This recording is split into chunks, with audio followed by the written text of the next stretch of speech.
बहुत समय पहले एक राजा के दरबार में एक बहुत चालाक मंत्री रहता था।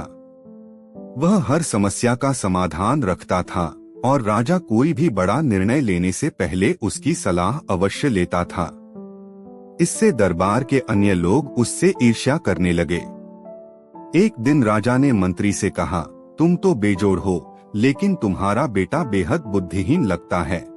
मंत्री ने पूछा, क्यों? पता चला कि हर सुबह जब राजा बाजार जाकर लोगों से मिलते तो मंत्री का बेटा राजा से पूछी जाती सवाल पर चांदी ज्यादा चाहिए कहता था, सोने की तुलना में।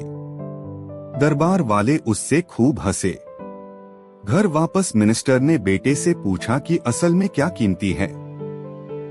बेटा बोला, पिताजी, सोना। फिर पिता ने पूछा कि आप राजा से झूठ क्यों कहते? तब बेटा समझाया।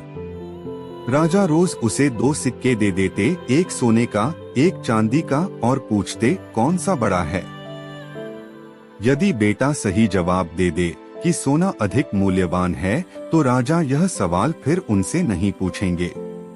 परंतु बेटा रोज चांदी चुनता क्योंकि उसे चांदी का सिक्का मिलता और राजा खुश होते।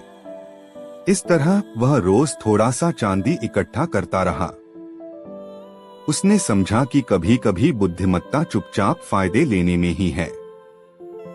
इस बात से साफ हुआ कि बुद्धिमत्ता दिखावे में नहीं, बल्कि चुपचाप रणनीति से लाभ लेने में होती है। मुख्य सीखें, बिना दिखावे के भी सफलता हासिल हो सकती है। बुद्धिमत्ता सिर्फ जोर से बोलने में नहीं, बल्कि समझदारी से काम करने में है। कुछ लोग पागल कहते हैं, लेकिन वास्तव में वो आपकी रणनीति ही है। इसलिए यदि आप सही रास्ते पर हैं, तो दूसरों की राय से डरे नहीं।